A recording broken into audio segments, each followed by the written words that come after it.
Baik, salam sahabat gereja, saudara-saudari yang terkasih.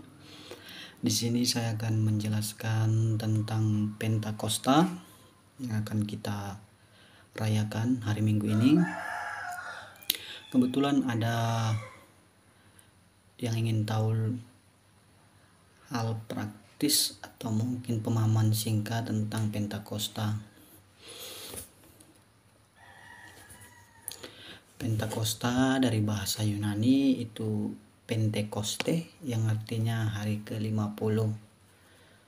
Jadi ini dirayakan atau memperingati peristiwa dicurahkannya Roh Kudus kepada para rasul di Yerusalem pada saat itu, yang terjadi 50 hari setelah kebangkitan Yesus Kristus.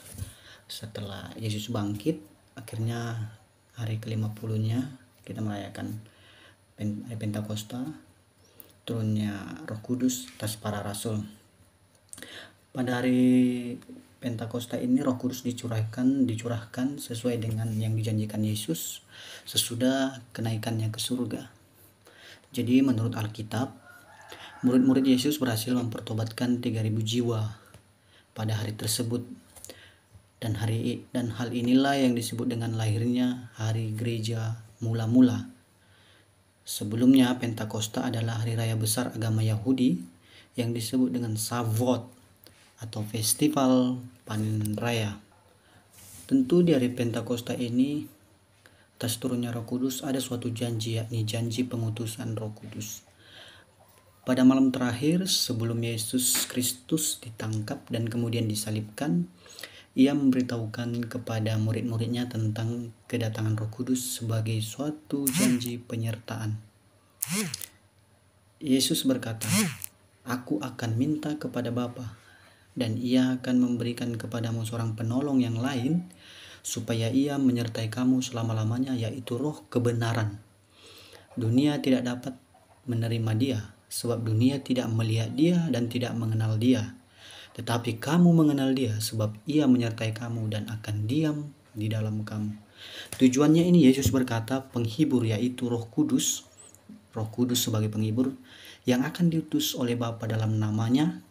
Dialah yang mengajarkan segala sesuatu kepada kita dan akan mengingatkan kita semua akan semua yang telah dikatakannya kepada kita. Jadi penghibur itu diutus Bapa datang, yaitu Roh kebenaran yang keluar dari Bapa. Ia akan bersaksi tentang Dia. Nah, maka yang benar dikatakan oleh Bapa kepada kita adalah lebih berguna bagi kita jika Dia pergi. Sebab jikalau Dia tidak pergi, penghibur itu tidak akan datang kepada kita. Tetapi jikalau Dia pergi, maka Dia akan mengutus Putra kepada kita. Dan kalau Ia datang, Ia akan menginsafkan dunia terhadap dosa kita.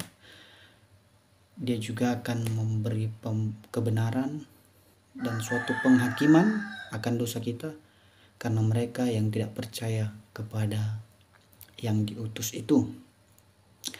Jadi begitu penjelasan secara singkat tentang Roh Kudus. Jadi sebelum Pentakosta itu ada novenanya, novena Roh Kudus, novena Pentakosta, 9 hari sebelum menyambut hari Pentakosta itu tersebut.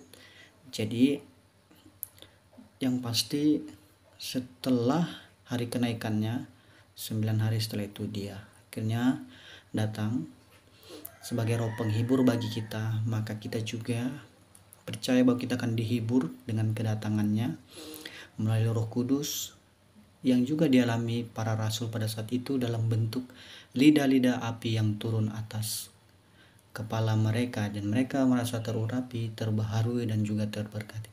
Begitu ulasan singkat. Jika ada yang ingin bertanya juga lagi, silahkan. Terima kasih. Salam sehat dan salam sejahtera. Semoga tetap menjadi beriman yang teguh kepada Allah.